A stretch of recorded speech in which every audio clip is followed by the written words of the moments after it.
کہ جناب اس حلیے سے تکلیف ہو گئی ہے کہ جی یہ مولوی کون ہوتے ہیں جو سیاست کریں، مولوی کون ہوتے ہیں جناب ان کا تو مسجد میں اللہ اللہ کام کرنا ہے اور اللہ اللہ کرے جناب، مسجد میں بیٹھو کر تسبیحاں پھیریں، نمازیں پڑھائیں، بچوں کو پڑھائیں۔ ہاں سب کام کریں گے اور ساتھ میں امت کی سیدھی راہ بھی ڈھونڈیں گے اور سیدھے رستے بھی نکالیں گے۔ یہی مفتی صاحب ہے جنہوں نے ان بچوں کو قرآن کی تعلیم دی ہے، یہی مفتی صاحب ہے جنہوں نے بچوں کو ابھی بتا رہے تھے کہ جناب پی ایچ ڈی اور اسکالر بنائے ہیں اور جناب وکلاء تیار کیے ہیں، یہی مفتی صاحب ہے۔ ہر کام مفتی صاحب کریں گے انشاءاللہ۔ اس مصلی امامت پر بھی کھڑے ہوں گے اور اس امامت پر بھی کھڑے ہوں گے جس بارے میں اقبال کہتا ہے آ میں تجھ کو بتاتا ہوں تقدیر امم کیا ہے، آ میں تجھ کو بتاتا ہوں تقدیر امم کیا ہے، شمشیر و سنا اول طاؤس و رباب آخر۔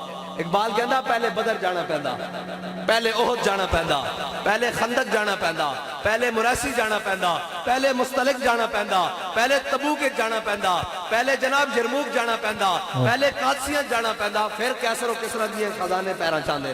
گھر بیٹھے نہیں ہو جاؤندا، تسی گھر بیٹھے کرو جناب ہم بڑے کشمیر ہماری شارک ہے، اور جب شارک پر قبضہ ہو جائے تو آپ پھڑکو بھی نہیں۔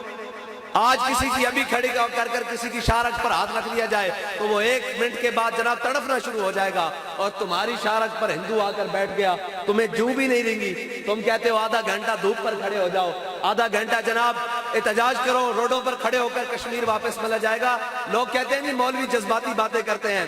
مولویوں کے بارے میں ایک تصویر بنائی گئی کہ جناب جب بغداد لٹ رہا تھا تو مولوی ایک مسواک کے اوپر لڑ رہے تھے، جب سکوت ڈھاکہ ہو رہا تھا تو مولوی اس بات پر لڑ رہے تھے کہ مونچھ میں سفید بال آ جائے تو جناب اس کو نکالنا چاہیے کہ نہیں۔ میں نے کہا تم جھوٹ بولتے ہو، مولوی اس وقت بھی یہ باتیں نہیں کر رہے تھے۔ چلو وہ باتیں ماضی ہوئی، نہ ہم اس میں تھے نہ تم تھے۔